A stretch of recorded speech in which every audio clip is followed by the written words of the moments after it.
There's so much fun for everyone. The game of Candyland. Candyland. Places made of sweets and yummy treats. Will you be the first to my castle? In the game of Candyland. Oh, I love it. You know where Candyland is now? It is the grocery store. Walk down any aisle and all that Halloween candy is just calling your name. We had a chance. We asked you to create, and we saw some vines that were just awesome. They caught our eye. See if you relate. Watch this.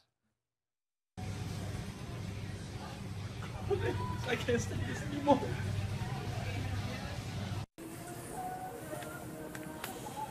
Damn it.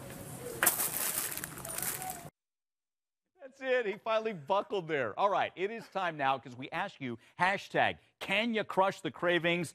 New York Times best-selling author Mark McDonald's with us. There's the book, Body Confidence.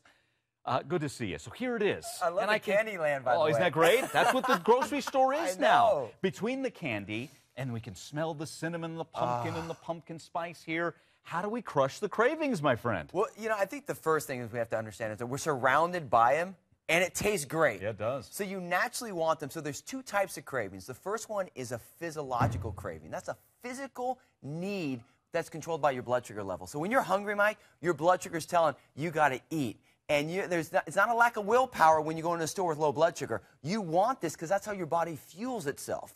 So the way you solve that is you got to eat in threes first. You got to make sure that you're eating every 3 hours, a little bit of protein, fat, carbs, so you won't succumb to the physiological cravings. But then we have to address the psychological cravings. Right, and on the physiological front, don't go to the store hungry. No, don't that's go the worst shopping thing. hungry Low because you blood end sugar. up with all of this, right? Or anywhere. We're surrounded by it, so we have to, like, gear up and make sure that we're not starving when we go there, or you're going to eat the candy, you're going to have the bread, you're going to have the pie. Okay, real quick. So let's hit on the memories, because I know with me, and I'm sure a lot of people, you see this, and you start thinking, when I was a kid, and as a kid, it's okay to knock down a bunch of candy, so we're thinking, I'm in again. Yeah, well, the physiological is the physical need. The psychological craving is the emotional want.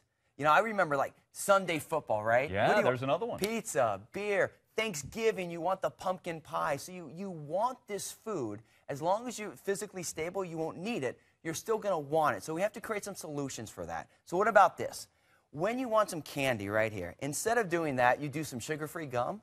I know that you might not like that. Right, okay, Or instead of doing a bunch of it, you just do 1 or 2 to just get that sweetness. You can also do some stevia, which is a natural herbal sweetener that you can add to some Greek yogurt or some oatmeal just to make sure that you get that taste that you want. Okay. Now, what about chocolate? You like chocolate? I do like chocolate. Okay, so instead... And it's hard to substitute that, yeah, man. well, it is, but 2 or 3 of those is what you want. Twix, Snickers, all of these things, but guess what you can do? You can take your favorite chocolate protein bar. Now, you might not, hey, that doesn't sound great, but it does. You find the best one that you like, you freeze it, it becomes a great chocolate dessert that gives you that same feeling that you want. Okay, so here we got the pie and even bread. Yeah.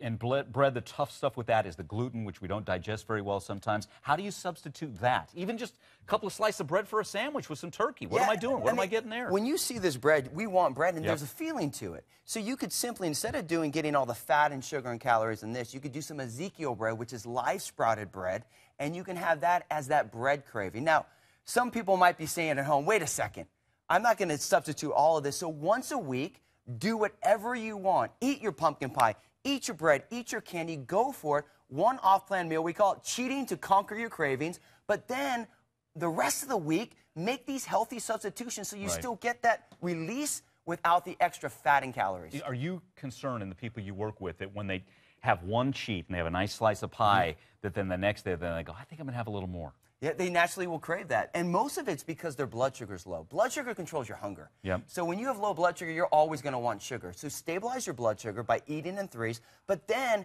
after you have that pumpkin pie, know the next day you still might want a little sweet. That's when you bring in these little healthier options to still give you that fulfillment without making you fall off plan and gaining the weight. There you go. Tweet me at Mike Alanos HLN. How do you crush the cravings? You heard from Mark. Want to hear from you. Nice job.